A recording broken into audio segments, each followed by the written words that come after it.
Welcome to the Your Message Received podcast. And now, taking your message to the finish line, your host, John Duffin. Hey, folks. John Duffin here with Duffin Media. Welcome back to another episode of Your Message Received. Your Message Received is the home, the place to find your best, most true, most authentic business voice, your most authentic voice. Get what you want, find what you need, improve your results, increase sales, find a person of your dreams, make $1 billion. Those last two, we're working on those. I can't guarantee that yet, but we're on it. And the way that we get to do this, we get to share our experiences. Folks, we are hoping that you're keeping liking, listening, and watching now. iHeartMedia, Apple Podcasts, Google Podcasts, Spotify, YouTube. Folks, we are now, and I'm so excited about this. You get to listen to us and you get to watch us too, which makes me happy. The way that we get to get you there a little bit faster, a little bit true, a little bit more right, a little bit more authentic is we find people. To me, it's the fastest way to get there. Find people that have already walked the walk, that already talk the talk. And to me, have that aura of authenticity. When that connects, when that energy connects, to me, that's when you're able to find your true voice, which is the whole purpose and point of the show. And I am telling you, speaking of energy, we got two great people on today, and I'm so excited. So, folks, welcome to the show. Bruno and Stacie Marcinkowski, part of the HomeSmart Realty Group, the Dream Team One. Folks, welcome to the show. Thank you for having us, John. Thank you, John, very much. I am so excited. And in terms, we were starting the conversation. So, folks, this is going to become like a global, mobile, fluid conversation. But I get excited. I grew up in Northeast Philadelphia. And to me, I went through a stretch personally for years where I was a little bit like pushing that part of my background away. I would rather talk about Center City, Philadelphia, and all the places I traveled, but that's home to me. And Bruno and Stacie also are Northeast Philly people. And I absolutely love this. As Philly natives, what was it like growing up for the two of you? What was it like in regards to how it felt, what you dreamed about, so to speak? Well, I grew up in Port Richmond, Philadelphia, right outside of Center City. And life growing up for me was fantastic. You know, I had the best of all worlds.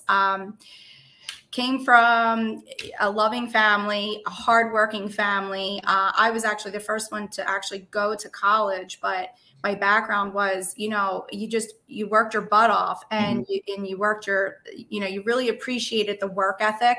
So that was really instilled in me between both my mother and my father, because, you know, we had to work hard for everything that we got. So things weren't handed to us. We worked hard. And from that, it really gave me a my own establishment of valuing how I succeeded in life. And by them providing those foundations and, you know, of course, having friends and family and support around you, it really allowed me to appreciate the things that were given to me and then work hard to accomplish those goals, to strive harder, to strive, you know, to reach those things. And I did go to college and I went through a master's program and then into real estate. So I really took what they did and valued that and then applied it to my own background. So I think it's really like just remembering where I was growing up, and there were a lot of success stories. But one of the things I'm curious about, as you talked about, not just the degree, but the master's degree, and then pivoting and changing fields.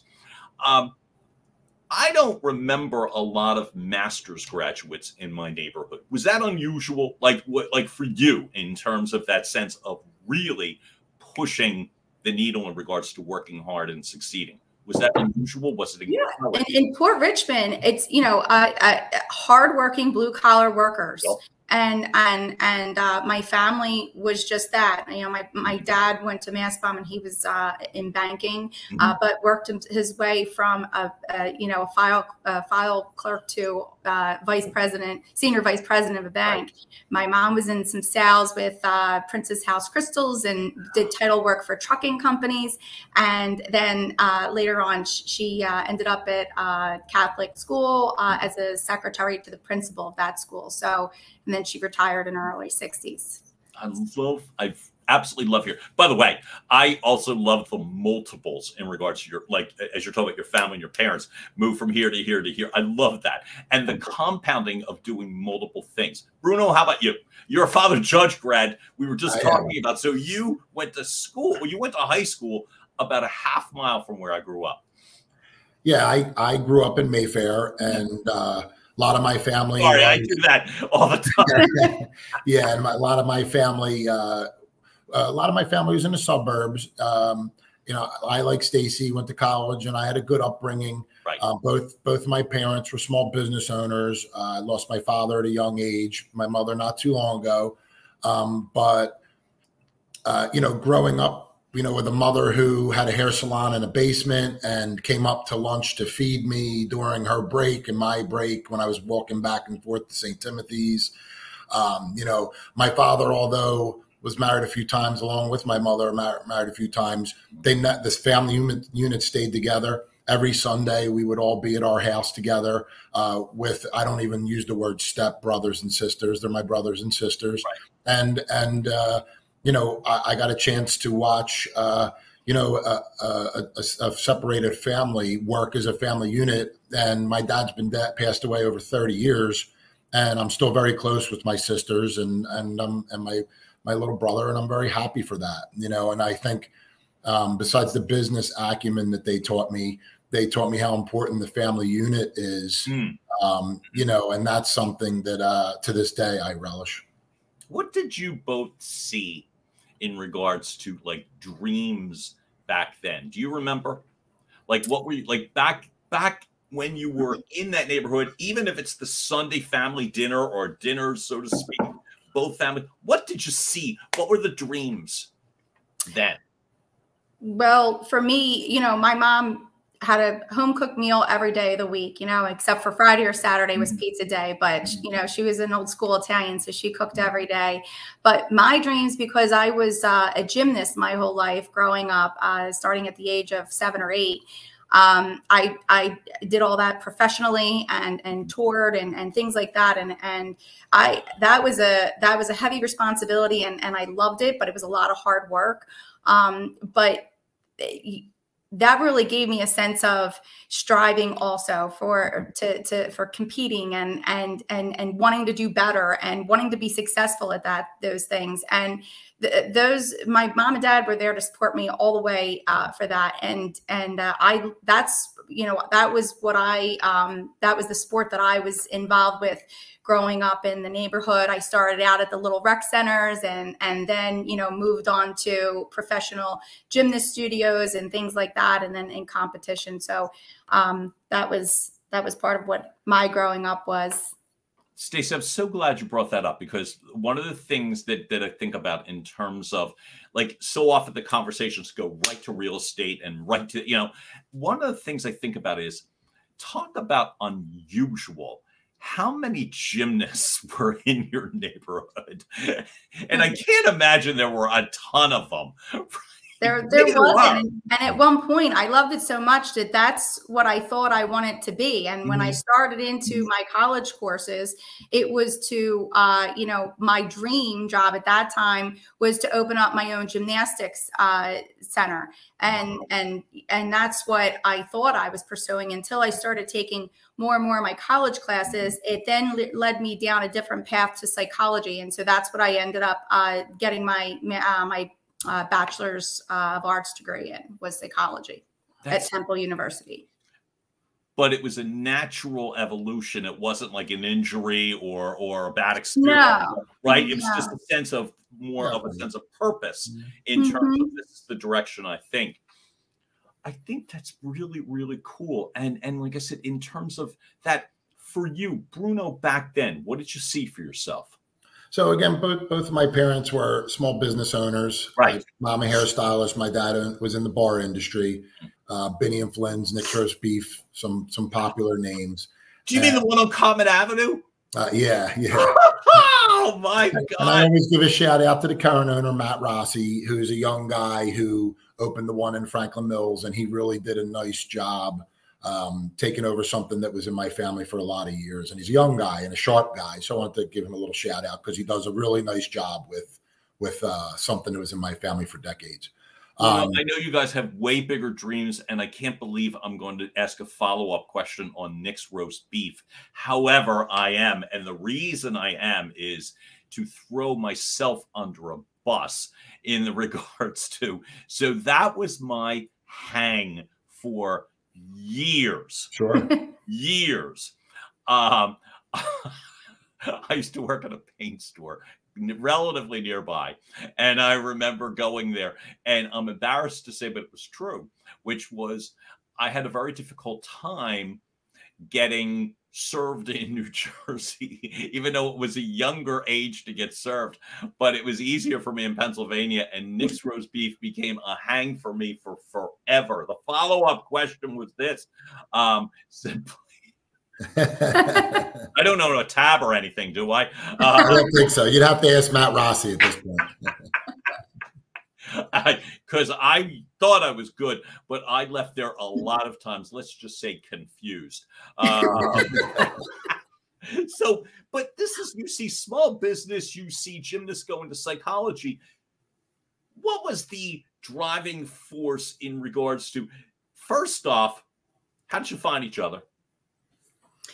We actually met a long time ago through mutual friends, and for a while there we had we had gone different paths and reconnected back in, I think, 2017, and that's when we started talking again and getting to know one another, because we knew each other through the mutual friend circle, and Bruno was in he was in the ownership of pool halls and things like that with his other partners, and so our circles kind of started to segregate a little bit just because of different interests at that time. So we reconnected in 2017, and then pushed on from there.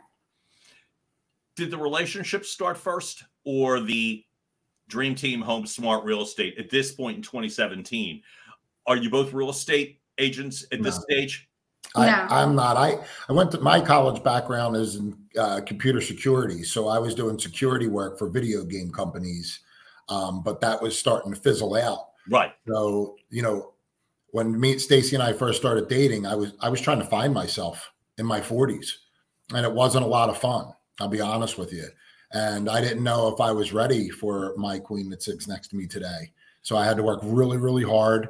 And, I say that message because I think a lot of people thought that this has just been in my blood my whole life and everything comes easy. But Stacie will tell you, she had to get me up off the couch and get me moving and get me motivated. And we worked together and we worked hard, and I got my license. And, you see the results today.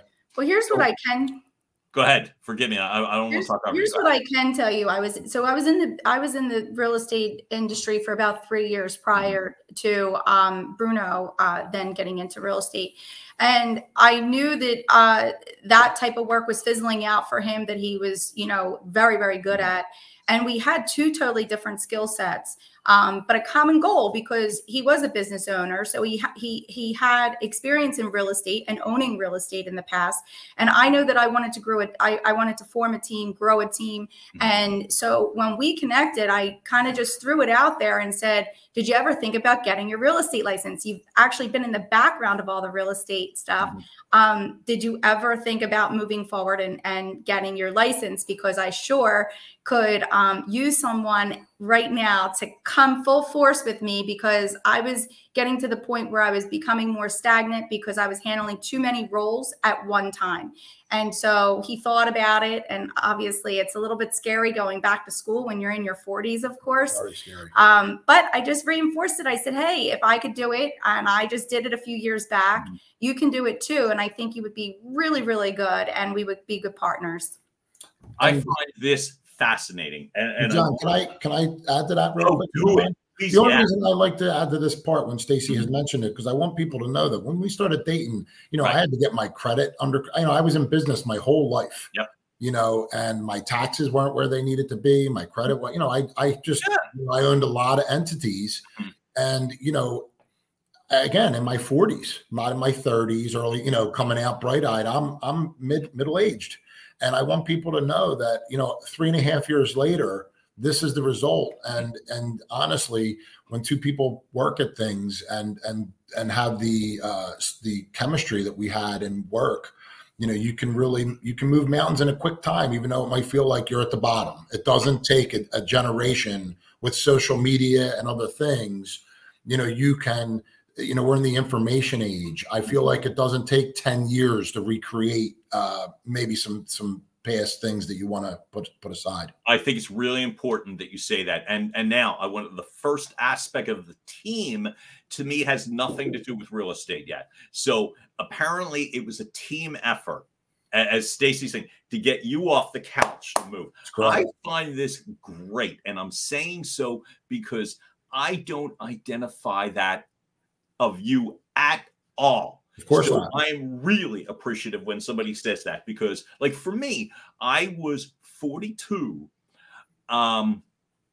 and still for myself, and I'm not going to turn this into a me thing, I promise, other than to say I was 42 and a drunk and closeted back then, you know what I mean? And so it's like the people that feel as if this all has to be figured out by 20, 30, 40, whatever. Here's the question for the two of you. Like, it was obvious, like me knowing Stacie, I know the power of Stacie, and I know, you know what I mean, the energy of Stacie. But what the hell got you off the couch? Do you remember? What was it that was like, because people can't physically pull, you know, I don't care how strong Stacie is. It's hard to pull a body off a sofa. Do you remember what it was? I do. So, I was bartending. I was doing some consulting work and some social media work for people. But it was just enough to, pitch in a little bit, but it wasn't going to help us. I put a lot of weight on the individual, right? As much as my wife and Queen helped me, you have to, your biggest, these are all bumper stickers. You're your biggest competitor, right? Yeah. And here I am watching my wife, my beautiful wife, who starts closing all these deals. And I'm saying to myself, as a man, this is without Stacie, as a man, are you going to be able to keep such a lioness? Are you going to be able to keep someone of this magnitude, of this quality? Forget wealth, forget bank accounts. I'm not even talking about that. Yeah. I'm talking about complete package while you're a bar, not that anything's against bartending, but while I was bartending and just piecemealing some consulting work together, does she see a future with me in the position that I'm in? And to me, the answer was no. Now, maybe the answer might have still been yes for Stacie because she loves me with all her heart. But for me as a man and a human, the answer was get moving, and that was, and it was right when she had mentioned it. She had maybe 6 deals under contract or 7, and she's just beginning. She was only a few years in, and I'm just watching her work from morning, noon to night. And I'm saying this just as a man, again, this just can't continue like this. And that was, that was it. And I said, Stace, I'm in. And she was with me 100% for it. Well, see, I saw something different in him. I do know that he was transitioning roles, and sometimes that can be difficult because he was an entrepreneur his entire life. He grew up with entrepreneurs as his role models. And so what I saw in him was I saw passion in him that I think that he didn't see himself, because he had all of those leadership abilities and he had done this his whole life. So I thought, why not just apply it? It's not in my mind, it wasn't as difficult as I thought he was experiencing. And maybe that's because I was already in the game, but I knew that once he took the leap, if he was interested in it, and that's only if he was interested in it, that I knew that it could be the start of really a lot of good things and upward mobility for the two of us to grow together. Moot point question, but I'll ask it anyway. If Bruno decided I don't want this, would you have been okay? Yes, absolutely. Yeah, I was forming a team up anyway. I was getting to the point where I couldn't handle it all. John, I looked at a couple delis down the shore, one in New Jersey. You know, I went back to my trade skill besides computer work is the bar industry and the restaurant. Yeah. And Stacie went with me and she gave her opinion. And one of the deals, she even just said, I'm just not on board, you know, and we had a really good front. That was before real estate, right? You know, I accepted that. What good is it if in your partnership with your marriage and your loved one, what good is it if your dreams are going in such different directions, you never intersect during the week? It doesn't mean you have to have the same job, but if I have a different job and she just doesn't see the vision, how can I come home from work and explain that to her and her explain to me? You have to, even though you want to do your own thing and be your own person, we're a little bit unique, you still have to share the same end goals. And I feel like that's what Stacie and I have really made a bedrock of our marriage and partnership. Was that always that vision, that sense of, I'll say it better, communicating the vision with each other? Was that always the foundation in regards to the new time? For like 2017, we now reintroduce ourselves and we're now a team. And was that always that you're communicating your vision? Our communication was key. And we say this a lot in, you know, a couple of the other podcasts, because I think the communication is one of the most integral parts of any relationship, business relationship, team environment, whomever, friends, family. Communication is just key. And it was fun because I was at the point where I loved having a person who then got on board, such as Bruno did, and then I welcomed it, and we had fun creating the name together, and we had fun creating the website together, and that's where the venture started, to where all of the success for those 3 years that were upward and building to a higher level started to come into play.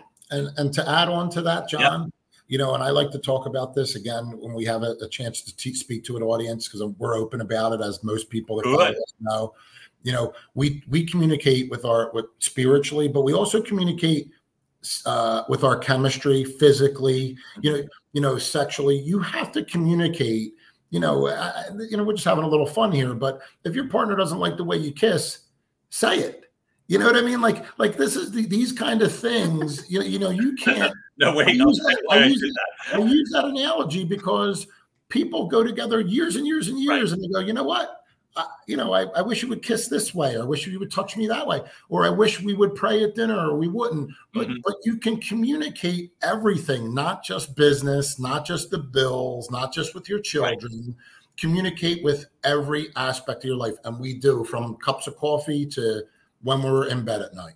So here's the question that comes to me, because I know you guys convey that message often. But the question that keeps coming to me is, first off, a statement. That's brave, because a lot of people don't do that because they're afraid of the response. What was it like in the beginning when you were conveying these specifics? Were you nervous that the other person wouldn't receive it properly, or were you both just all in? We're just gonna dive all in.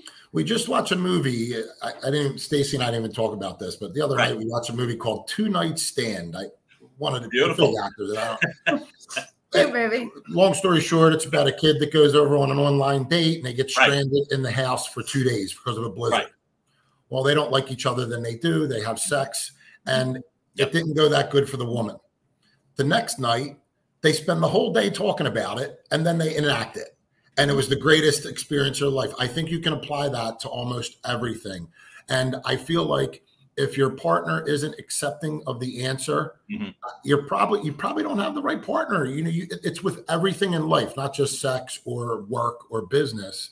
You know, we have that open communication for our breath, our deodorant, my hair, her makeup, her dress, and we talk about it. You know, and I think that if you can't communicate that open, if you can only be 100% open with 50% of your marriage or your relationship with your friends and family, then you're only 50% communicating. I give another quick analogy, John.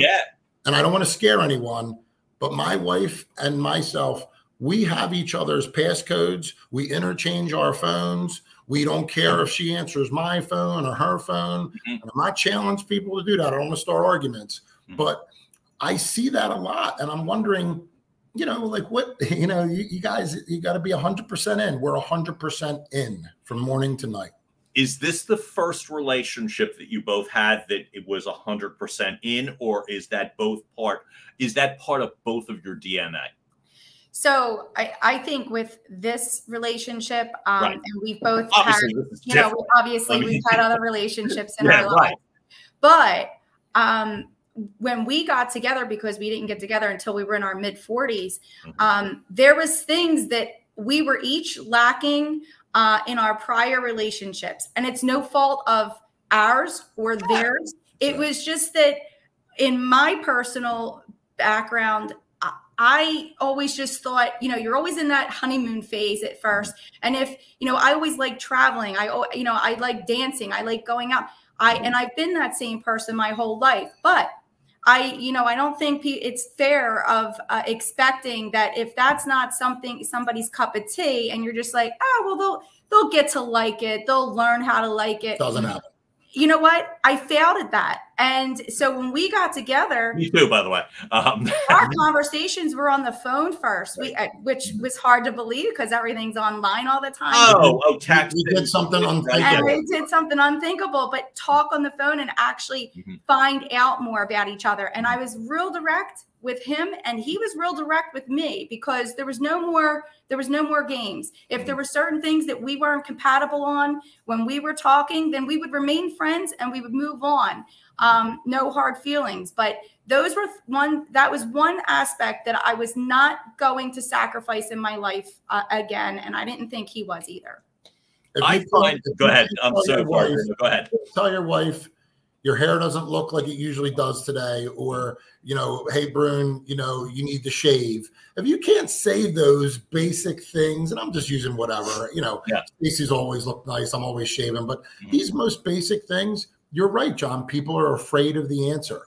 Well, why? Why is that? And I'll leave it rhetorical. I'll speak for me in terms of answering the question, and as we're talking about all in. So I first off find it fascinating, honorable, brave, and I lost relationships because I didn't do that.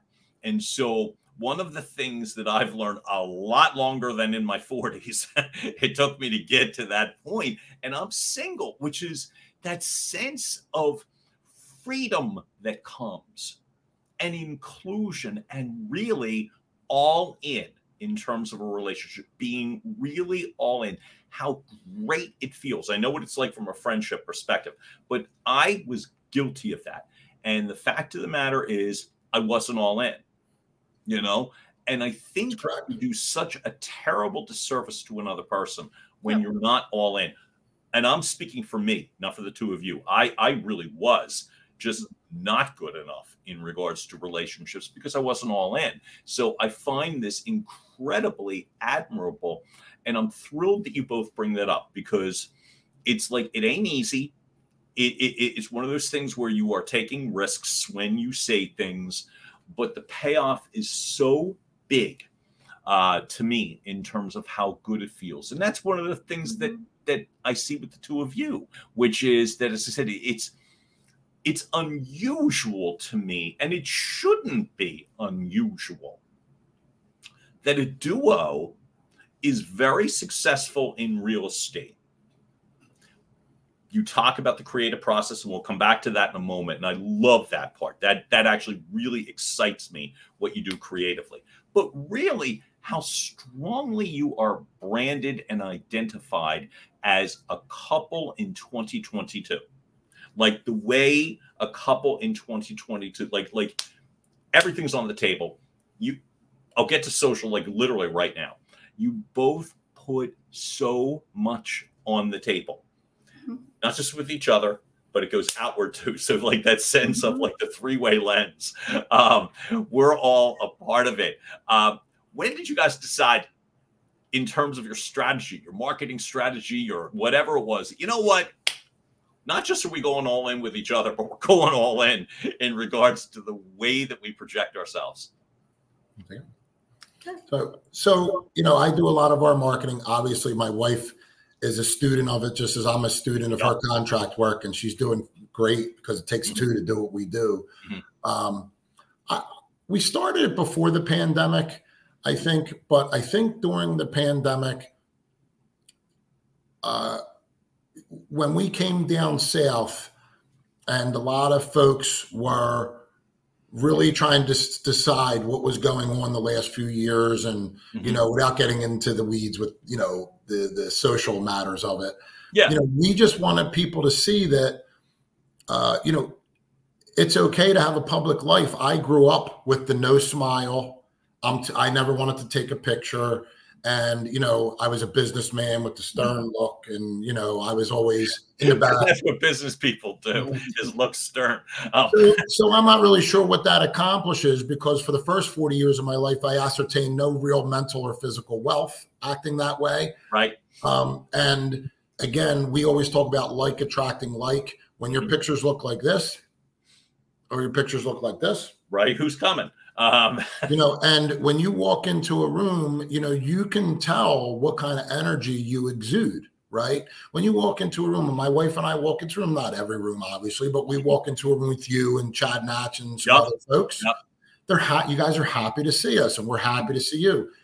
I don't walk in, and my wife, we don't walk in like we're unapproachable, you know, and all those things. So I think during the pandemic, when people were feeling a little confused and a little bit down, I think we wanted to try our best to have a little bit of a positive message, even if it touched a few people. We just thought that, and then it mixed in with our real estate, and we just kept doing it.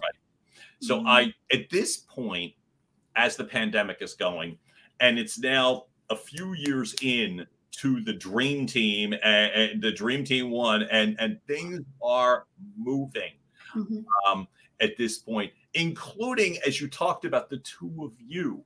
What did it feel like as things are now moving upwards? What was the energy like for the two of you with that realization, oh, we very well might have something here? What did it feel like? Well, I will, you know, when we started going on these podcasts, the first one we were on was the Ted Bogart show, who is in central Orlando. Right. And he was the first show that we were on. And we realized that it touched a lot of people, because we were trying to bring more positivity in a situation where, you know, things were distressed, and it was hard for people, including us. I mean, you know, we were out of work just like most people were. And, you know, we were just trying to find a little bit of happiness and a little bit of sunshine out there. And so when we began to really, we started living what we were preaching, and it really turned us around. And then it started making us more spiritual. And we had loss in our family, and we had difficult times, but we also had a lot of really good things too, because if it wasn't for coming down to Florida, we wouldn't have excelled and learned all these wonderful areas that, you know, can provide some other opportunities to people. And I think that's when we started getting excited about when going back, we were then going to add, it wasn't just the husband and wife, the Dream Team 1. We wanted that name to be, you know, overall and more broad. So when people wanted to join the team and join HomeSmart Realty Advisors, then it was something that, you know, grabbed them, and they wanted to feel the same enthusiastic, you know, ways that we were. And then that's what really helped us. We came back in January, and we started adding more people and people talking to us more about real estate and thinking about coming onto the team or just in general. And that's what we had to share. And so with that, it started to grow organically. And then, you know, Bill introduced me to Josh Buchter back in 18 rather. And that's when the whole magazine started. That was 2019 that you guys connected? It might have even been 2018. Wow, I didn't know that it was that. Okay. I was in Chris Summers.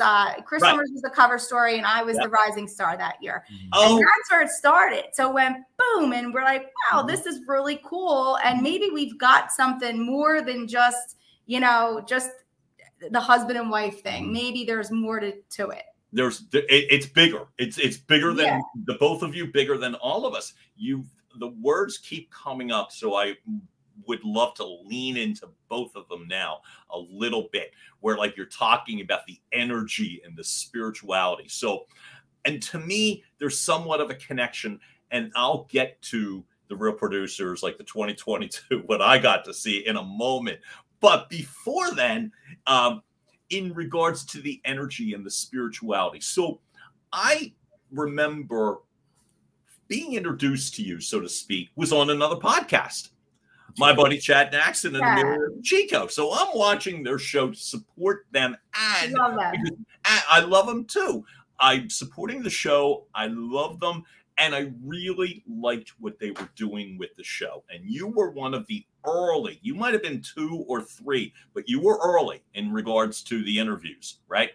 Mm-hmm. And I remember a big part of the conversation, and I'm watching and I'm paying and just watching, right? Nothing more. But it was coming up and I'm hearing spirituality and I'm hearing the buzzwords of religion. And then I remember thinking very strongly, like, oh, that's not my thing. I am judgy like that. And I'll throw myself under a bus like I am. I'm like, oh, no, that ain't me. And I've done that. And one of the things that's been happening for me over the last several years, which is great actually, is the old adage, just let somebody speak and breathe a little bit. Folks, what you don't know is after that podcast, pretty quickly, as a matter of fact, Bruno and Stacie and I are communicating, but Bruno's communicating with me more. And so I voice what where I'm coming from. You two are talking about, my hair, my breath, my shaving. I'm good with, ooh, that's not my thing. Have you gotten pushback from that in regards to, look, there's a post on social media with the two of you in essence holding hands and praying and saying the question back, well, why don't you? Have you gotten pushback from that vantage point? And just curious. Actually, that just re-triggered. So we keep getting positive posts about that, and like I said, we're just grateful and we're thankful to God and whomever you pray to.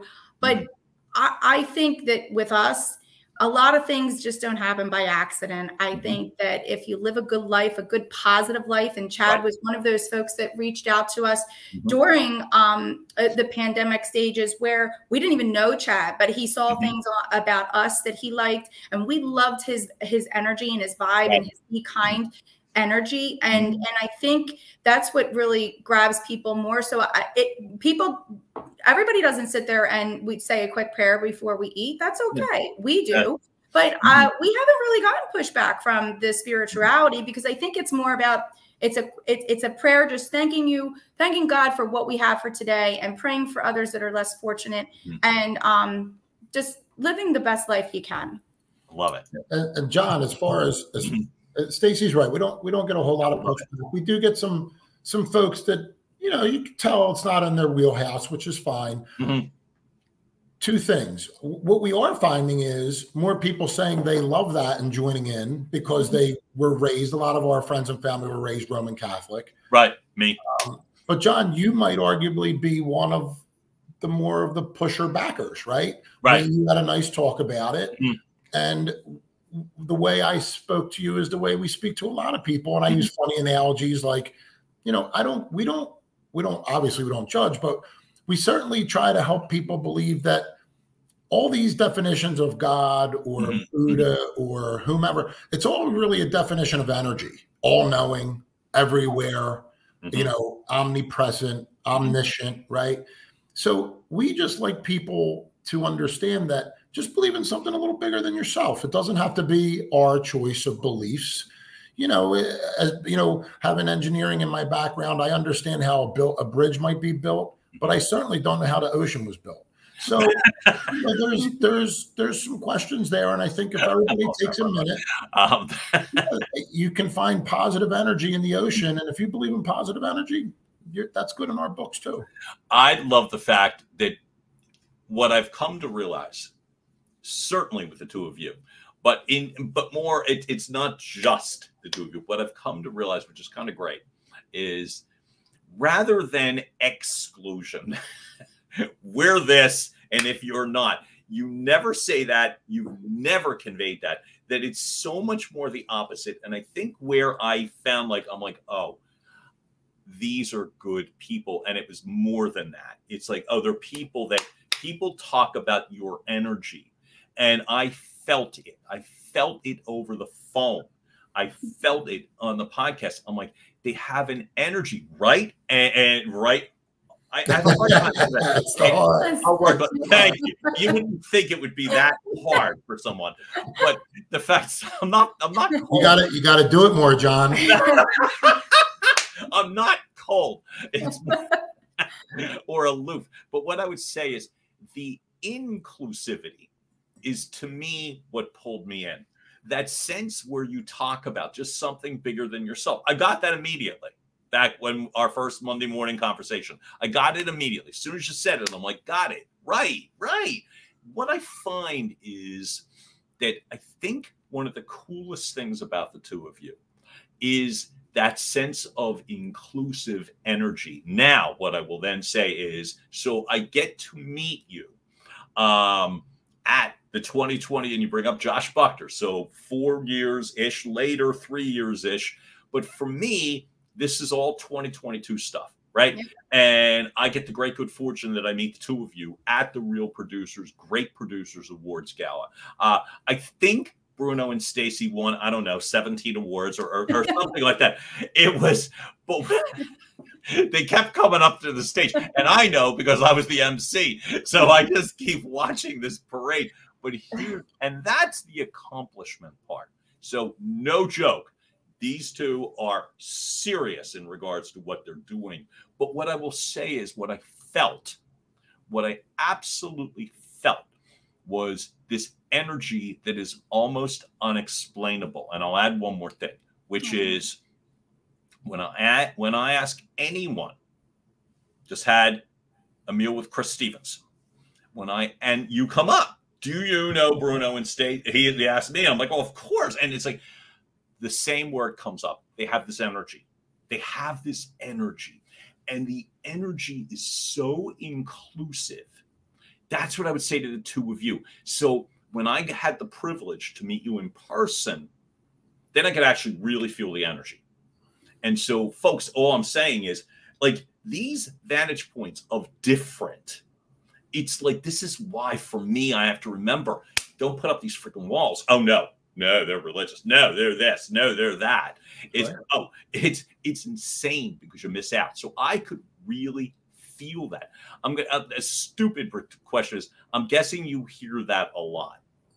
We heard it much more often. I mean, we were kind of those folks too. I mean, living, we were both, I was in the corporate world my whole life, day in, day out. It's like a rat race. And, I don't know, I always had a positive ability about myself, but I don't know, to the energy level that we give out now, and we truly mean it. I mean, we love making new friends and networking for new, partners down here in Florida or up north.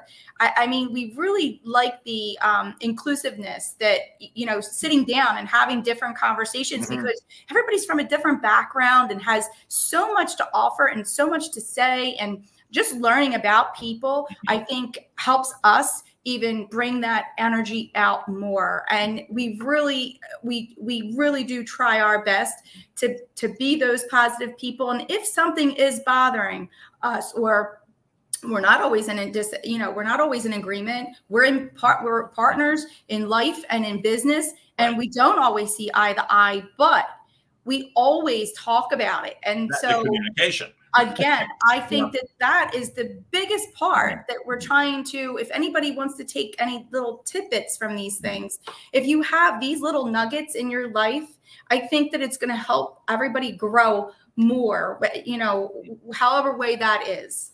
One of the things that we talk about is our vocabulary a lot. Yeah. I put up a couple posts, my wife and I.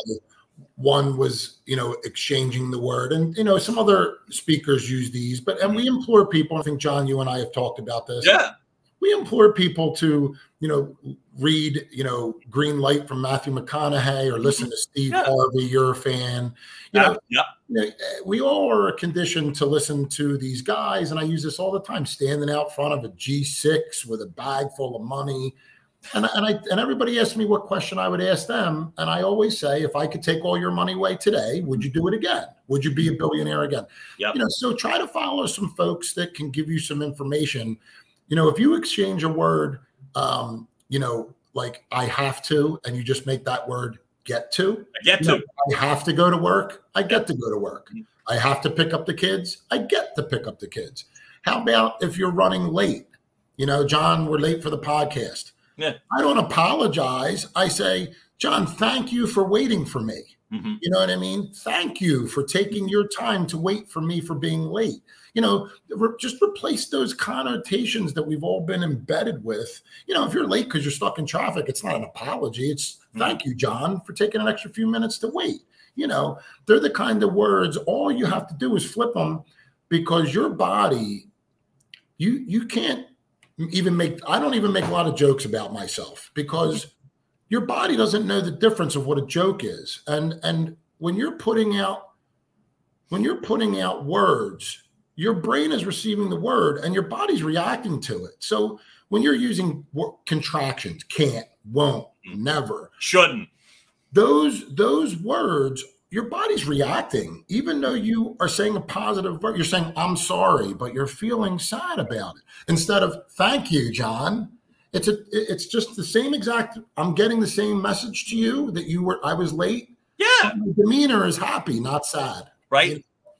And it gets the same message to you. You're thanking someone. I thank people for taking the time. I put up a long post. Mm-hmm. Thank you, John, for taking the time, your time, not my time. Thank you for taking your time for reading my long post. So speaking of posts, I love you bring that up. So I was beginning this intentionally in regards to like what can be perceived as a box. I remember growing up in Northeast Philadelphia. I remember my first dream. We're sitting on the stoop on Asheville Street, and there's three of us. And somebody talked about the big dream of living in the luxury apartments. They were on Ron and Rowan. How did I know it was luxury? Because it said luxury on the sign. So obviously it's luxury. It must be luxury. It must be. So if you are, folks, if you're listening and you are following Bruno and Stacie Marcinkowski, and if you're not, damn it, you should. You get to see this big, bombastic, fun, inclusive life. So now, this is one of the things I think about, this sense that you've given yourselves the opportunity, and even better, you share the manifestation so that other people can see that it's achievable, of living in Florida, this mobile, fluid life. That's a lot going on between, like I said, living in Florida, having the business in Pennsylvania, New Jersey. I mean, you've got all of this now, in essence, blooming. How do you navigate and manage all this? How do you make it work?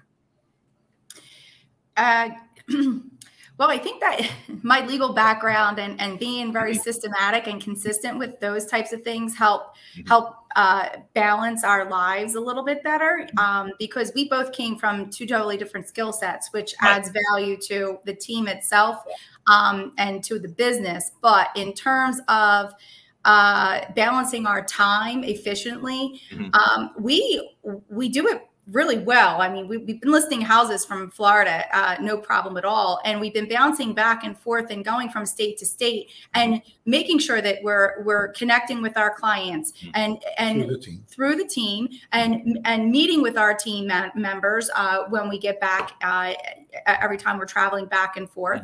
And, I think it's really just a matter of working efficiently with your schedules, and I think that's pretty much pretty consistent with the way I balance my work balance and life balance. But Stacie, I'm so glad you said that, because another podcast you've shared it.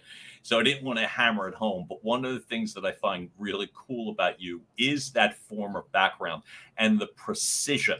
So you are a serious detail person. And I love that because you can't navigate these businesses, dreams, companies. You can't do it without a detail person. It's just not possible. And I always admire that when you bring that up, that sense of bringing that sense of precision, detail, excellence, but it's very exacting.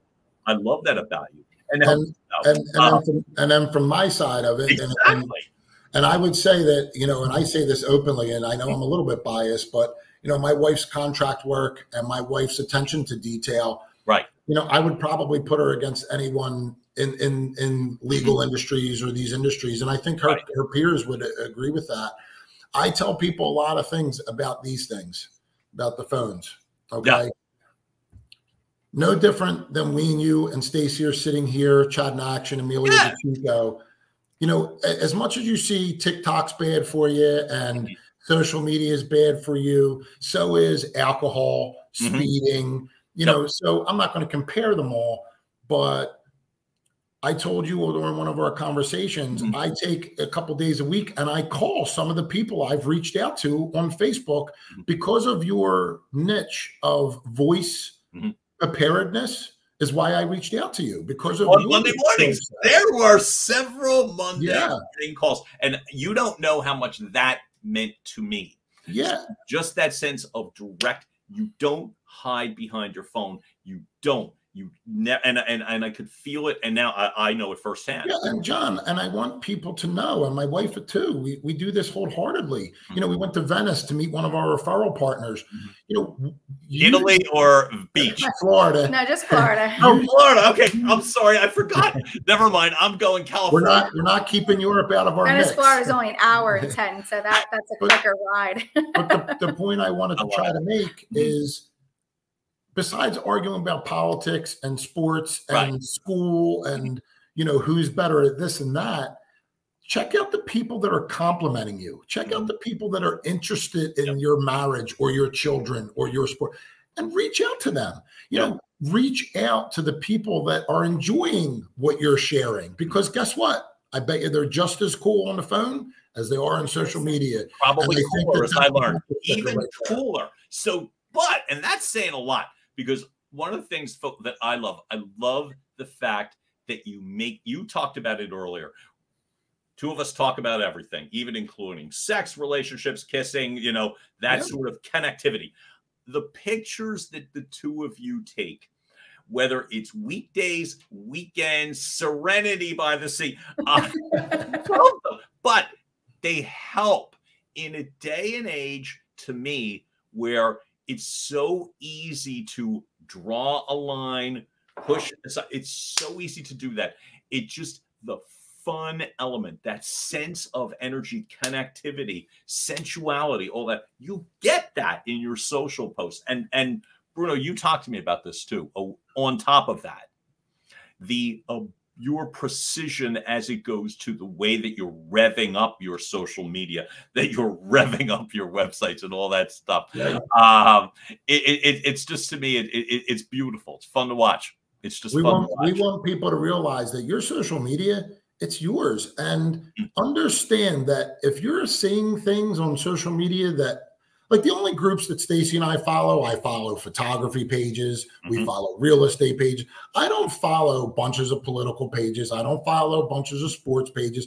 I follow things that are going to, when you wake up in the morning and check your phone like we all do. Yeah. When your news feed is there, you're picking what's on your news feed. If it's causing you to blow a gasket every single day, unfollow it. Yeah. You know, like, it's just, you know, when I wake up, I see listings from agents. I see positive stuff from you guys. I see my wife's. I see my family's. If I see somebody posting things that are absolutely ridiculous and causing people to blow a gasket, I just unfollow them, and they can unfollow me just the same. It's not personal. No. You know, it's your own. That's your own newspaper, correct? So make it something you want to read. See, that's the part. It's that reminder. I still remember growing up in Northeast Philly. I used to say with pride, and I meant it, that I read 3 newspapers a day. Correct. And I think what changed I don't read any. I read clips and highlights of a billion different things. Problem, though, is that my mind can follow things. I think it's really important what you just said in regards to the choices of following. Even saying something like, I follow photographers. It's like, oh, right. You can. You're allowed. You don't just have to so randomly look at, process, and deal with whoever happens to wind up in your feed. That's very proactive. That's what I catch about. I guarantee the first 100 people that watch this podcast I can pick like 5 of their people. It'll be Joe Rogan, Tony Robbins, who I like Tony Robbins a little, but it's the same like 10, people that Grant Cardone, these guys are already billionaires. I need the followers. And here's the other thing, John. How much better is someone of your skill set? You're going to say I could always get better. How much better can you get at audio-visual work? I mean, you're always doing light years better. I disagree with that a little bit, John. You can always continue your education as things come out, okay? But how much better of a real estate agent is me and is my wife and I going to get as physically as selling a home? What we can get better at is being better as a family unit, being better at our daily living, because we're already pretty good at it. You're already good at teaching audio and visual. I want to learn about botany. I want to learn about photography, maybe airplane flight. I might not ever do it, but it makes you a better conversationalist. It makes you a better orator, and it makes you a better person. There was a guy in my life, again, from Northeast Philly. It's funny. You just brought up air flight and orator. I used to think of that as weird when people had those interests back in the day. Right. It's not almost. It's sad that I admit that. I used to think that was weird. Like, and you're weird thinking along those lines. It's so visionary and true and right. Who, as you just brought up some of like the typical top 5, top 10, in your mind, who inspires you? Do you want to go first? So I'll definitely say that, and I wrote a post on Easter about you, if you remember. You inspired my post from Easter. That meant a lot to me, and I wasn't trying to draw that out, but it did mean a lot to me. Yeah, so I'm not gonna pick the company line and say Jesus, but the interesting thing about Jesus is, I wrote on that specific post on Easter, what if he had a podcast? What if he had a stadium to talk to people? Maybe Jesus didn't rise from the dead, I wrote that day. Maybe he lost his job. Maybe he lost his wife and he rose from the dead. He rose up. Maybe Jesus was just the greatest Tony Robbins we've ever met. Maybe Jesus was just one of the greatest salespeople that had a really great message we've ever met. I don't know about all the miracles. I believe in them in my faith. Cool. But his stories are a lot like the people you listen to and adore today. And, and of course, my wife inspires me. I wake up every day and I want to continue this. It's very important that you wake up next to someone that you love. It doesn't matter if it's your boyfriend, your wife, your girlfriend, your kids, your dog, because the first thing I see every day is my wife. It puts the smile, the music turns on, and then we talk about the 5 senses, John. The 5 senses, God gave you 5 senses. We only use this and this. We don't listen. We don't touch. We don't smell. All we do is talk and look.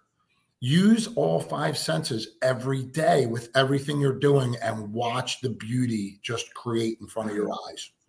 I love that you said that about the senses. Stacie, go ahead. I don't want to talk over you. No. So obviously my husband inspires me every day. And I think we keep each other motivated. But having people like you and Chad and newer folks that are doing these shows that are highlighting all different people in different walks of life, different previous careers, different, different inspirations in their own life. I think that having guests on, because we watch all of these, we'll sit on our phones, and which, to your point, the internet and all these other aspects that when we were growing up were not there, right? We had newspapers and we didn't have the internet until I had the Daily News and the Inquirer. Right. We only had physical things to read. Now, if you utilize all of your technology and you get to meet all of these fantastic people like yourself, you guys inspire us and you know, and really make us want to deliver a message that could be helpful to other people and listen to other people's messages that are helpful to us to help us grow better. And so that's what I really feel like in today's age. There's so many tools and so many people that you can connect with through Facebook, through these podcasts, and go and visit them. And that's what we try to do. We try to network and meet the folks that we're actually doing business with and actually in front of and talking to on the phone. And I think, you know, I think we have a lot to learn from each other. And with that, you'll grow in and of itself. I'm going to steal the line that was used before. We have a lot to learn from each other. I'll steal the line that Bruno had said before. We get to learn a lot from each other. Right. And that excites me to no end. So, folks, you're going to see Bruno and Stacie's Facebook identification points. You won't have their links. You won't have to worry about it. The Dream Team One website. Bruno, Stacie, where else? What is the best way to find you? If you're lucky, they meet you, and it's worth it. But for you guys, I mean, the website, Facebook, anywhere else? Well, first of all, we want to meet everyone that we can. We enjoy it. Yeah, it's www.dreamteam1.com. And that will be in the link. Our Instagram is the Dream Team One _ Realty. Great. And of course, our Facebook page is Stacie and Bruno, the Dream Team One. You know, and we really, really, really hope that we can hear from folks, because we definitely aren't cold callers. We're not door knockers. We are networkers. We look to meet people, and it's not just about real estate. That's probably the first 15 minutes of our conversation, and then we want to know more about you. Give me the line before we wrap. It's the line. Our relationship. Wait a minute. When it's say the line. Our relationships begin at the closing table. Our relationships begin. I love that. Say it one more time. We sure do. And we live and love savagely. Yeah, you do. And I'll answer for me. You two inspire me, and I am thrilled that you made the time for us. Bruno and Stacie Marcinkowski, the Dream Team One. That's it. Thank you. There you go. There you go. Oh my God, I almost got it. Hold on. You got it. Thank you so much for being here. You guys are amazing, and I'm terribly grateful. I really look forward to seeing you both in person soon. We'll see you next month, John. Absolutely. Yay. And folks, you've just heard another episode of Your Message Received. Keep liking, listening, sharing. You're finding us on iHeartMedia, Apple Podcasts, Amazon, YouTube. Keep watching, listening, and we will be back with more. John Duffin here with Duffin Media. Have a great rest of the day, and we will talk soon. Bye. Thank you. And now, making its way across the finish line, Your Message Received has been a production of Duffin Media.